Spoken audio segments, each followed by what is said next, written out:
बिस्मिल्लाहिर्रहमानिर्रहीम, अस्सलाम वालेकुम। जियो टीवी नेटवर्क से डॉक्टर शाहिद मसूद।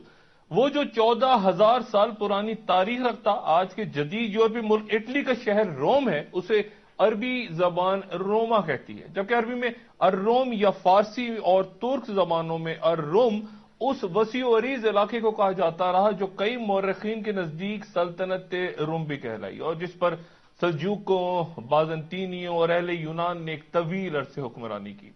आज के नक्शे में कहीं ताजिकिस्तान और अफगानिस्तान के दरमियान तब बल्ख कहलाते इलाके में बहते दरियाए वख्श के नजदीक एक छोटे से गांव में 13वीं सदी के आगाज में उस शख्सियत ने जन्म लिया जिसे तारीख जलालुद्दीन मोहम्मद बलखी या जलालुद्दीन मोहम्मद रूमी या फिर मुख्तसर अल्फाज में मौलाना रूम कह के इंतहाई इज्जत और एहतराम से अपने दामन में जगह देती है।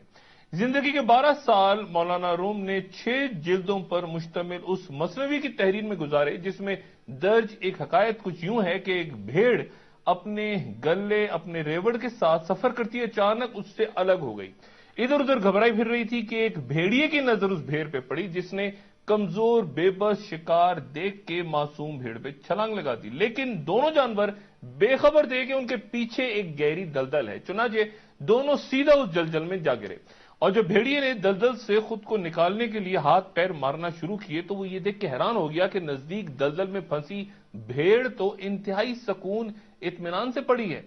भेड़िया हैरत से चीखा कि तुम बाहर निकलने की कोशिश क्यों नहीं कर रही? तो भेड़ ने जवाब दिया कि तुम्हारे यहां डूब मरने की तो किसी को फिक्र नहीं होगी, लेकिन मेरे गले मेरे रेवड़ का तो एक मालिक भी है। वो जब अपने जानवरों की गिनती कर रहा होगा तो मुझे ना पाके फिक्रमंद होके मुझे ढूंढने निकलेगा और फिर मुझे तलाश करके यहां से निकाल के ले जाएगा। ये तुम्हारे खूंखार पंजे, ये तेज जहरीले दांत, तुम खुद ही अपने मालिक बने रहे, तुम्हें बचाने कौन आएगा? गालिबन मैं वजाहत आज मुनासिब अल्फाज में ना कर पाऊं कि मुझे ये हकायत आज क्यों याद आई। शायद यूं कि हम बतौर कौम एक दलदल में जा गिरे हैं और वो जो खुद को ताकतवर और मालिक को मुख्तार समझे थे वो शायद मौलाना रूम की हकायत की तरह बच ना पाए, गर्क हो जाएं। और वो भेड़ें यानी आम सादा बेबस इंसान जिनके पास ईमान के सिवा कुछ नहीं और जिन्हें आज भी यकीन कामिल है कि उनका और इस मुल्क का गल्लेबान मालिक अल्लाह उनकी हिफाजत को जरूर आएगा, वो इस दलदल से निकल जाएंगे। लेकिन क्या ऐसा होगा? हर तरफ परेशान गुमसुम चेहरे लिए घूमते इंसान जो एक दूसरे से ये पूछते हैं कि हमारा क्या बनेगा, हमारा और हमारी औलादों का मुस्तकबिल क्या है, उनकी दुआएं क्या कबूल होंगी? बदहाल लोगों की आंखों में रोशनी खोते उम्मीद के दिए क्या दोबारा भड़क सकेंगे? वो जो फिरौन के अंदाज में ये दावा किया करते थे कि हां हमसे मांगो, हम मालिक को आका हैं, हम तुम्हें रिज़्क, रोटी, कपड़ा, जिस्म ढांकने के लिए और सर छुपाने के लिए मकान देंगे, छत देंगे, वो गुनाहों में लथड़े हुक्मरान रब्बुल इज्जत से ये दुआ करते हैं कि या अल्लाह कहत पड़ चुका पानी भेज, क्या उनकी दुआएं कबूल होंगी? मैंने कुछ अरसा पहले अपने एक बहुत अजीज दोस्त की वो तहरीर पढ़ी जहां उन्होंने हेगल के, एक जर्मन स्कॉलर फिलोसफर हेगल के उस फलसफे का जिक्र किया था जहां बयान हुआ कि इंसानी तारीख में माशरा रवायात, इंसाफ और इकदार पे खड़ा होता है, तामीर होता है, और फिर जब वो राहों से भटक जाता है तो रफ्ता रफ्ता ज़हूर पजीर होती बर्बादियां, फिर एक रोज असूलों और नजरियात पे तामीर माशरों की दीवारें और इकदार के खात्मे के बायस यकदम गिरा के पूरी की पूरी इमारत को जमींबोस कर देती हैं।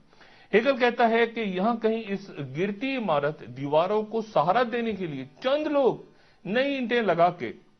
उसे बचाने की कोशिश करते हैं ताकि लोगों को यकीन हो जाए कि उनके दरमियान इमारत को बचाने के लिए कोई मेमार भी मौजूद हैं।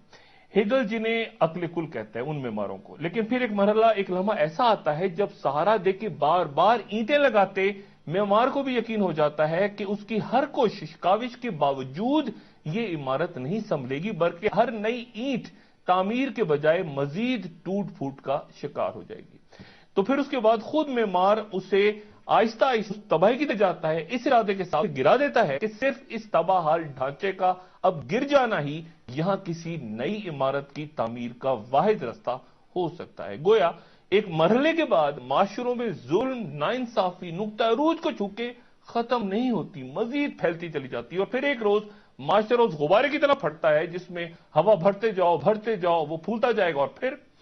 یہ صرف ہیگل کا فلسفہ نہیں، عام گھروں میں بھی آپ دیکھ لیجئے کہ ماں باپ اپنی اولادوں کو بگڑنے اور غلط رستوں پہ جانے سے ایک حد تک روکتے ہیں اور پھر تنگ آ کے کہتے ہیں کہ جاؤ جو مرضی کرنا ہے کرو، ایک دن خود ہی سب کچھ بھگتو گے۔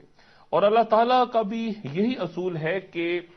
جب انسان بار بار کے جھٹکوں ٹھوکروں سے بھی نہ سنبھلے تو اس کی رسی دراز کر دی جاتی ہے، وہ مزید غرور کے نشے میں بدمست ہوتا چلا جاتا ہے اور پھر ایک روز اچانک ایسی پکڑ ہوتی ہے کہ بہت ہی شدید۔ میں نہیں جانتا کہ یہ معاشرہ جس کی لرزتی عمارت سے انصاف، عزت، غیرت، احترام، رواداری، خلوص، شرم و حیا، ایمانداری، ہر اینٹ اس کی ایک ایک کر کے نکلتی جا رہی ہے، اس پہ ہیگل کا فلسفہ لاگو ہوتا ہے یا نہیں؟ لیکن اگر ہوتا ہے تو پھر طے ہے کہ یہاں کوئی ایسا حکمراں یا معمار قدرت نہیں لائے گی جو اس بوسیدہ ڈھانچے کو اب مزید سہارا دینے کی ناکام کوشش کرے، بلکہ صرف وہی لوگ مسلط ہوں گے جو کہ پھر مکمل بربادی اور عمارت کے دھڑام سے گرنے میں مدد فراہم کریں گے، تاکہ پھر آگے آتے وقت یہاں لوگ اپنی خواہشات، نئے خوابوں اور تمناؤں کے مطابق نئی عمارتیں تعمیر کر سکیں۔ بھرے پڑے ہیں تاریخ کے صفحات۔ فرانس کو یاد کریں جب لوگ نئے بادشاہ کے آنے کی دعائیں کرتے تھے کہ وہ پادری سے انصاف دلوائے گا، پرانے سے بہت بہتر ہوگا، غریبوں کو روٹی دے گا، غریب کے سروں پہ ہاتھ رکھے گا، لیکن پھر کیا ہوا؟